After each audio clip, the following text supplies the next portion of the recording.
আসসালামু আলাইকুম এভরিওয়ান, কি অবস্থা সবার? I hope everyone is well. তো আজকে আমাদের ধলাবাজারে গরু হাট বসে, এটা আজকে আপনাদের ঘুরে দেখাবো।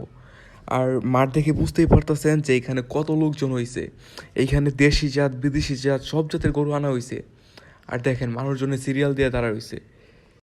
গরু কি দামে নাকি? হ্যাঁ, ওটার দাম হয়েছে, দাম হয়েছে, দাম তো ওইতে আছে বেটা। কত টাকা দিয়েছেন? হ্যাঁ, কত টাকা দিয়েছেন গরুর দাম? এটা নেয় কেলা বেড়া, কাস্টমার কেলা বেড়া। এত কাস্টমার কইছে না, দামটা কইছে নাকি? দাম তো কইতে আছে, দাম তো বেড়া। আপনি একটা আছে না যে আপনি এই দামে বিক্রি করবেন গরুটা? হ্যাঁ হ্যাঁ হ্যাঁ, কত দাম?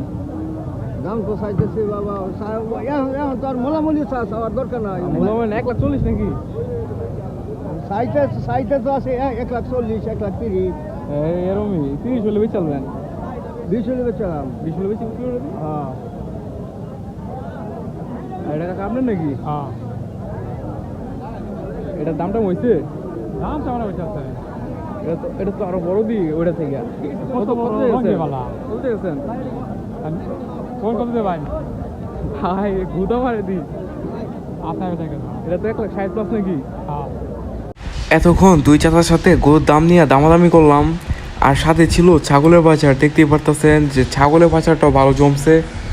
তারপর দেখি একটা গরু কন্ট্রোললেস হয়ে গেছে, মানে 4-5 জন একটা গরুরে ধরে রাখতে পারতেছে না, গরু পাগলামি শুরু করে দিছে।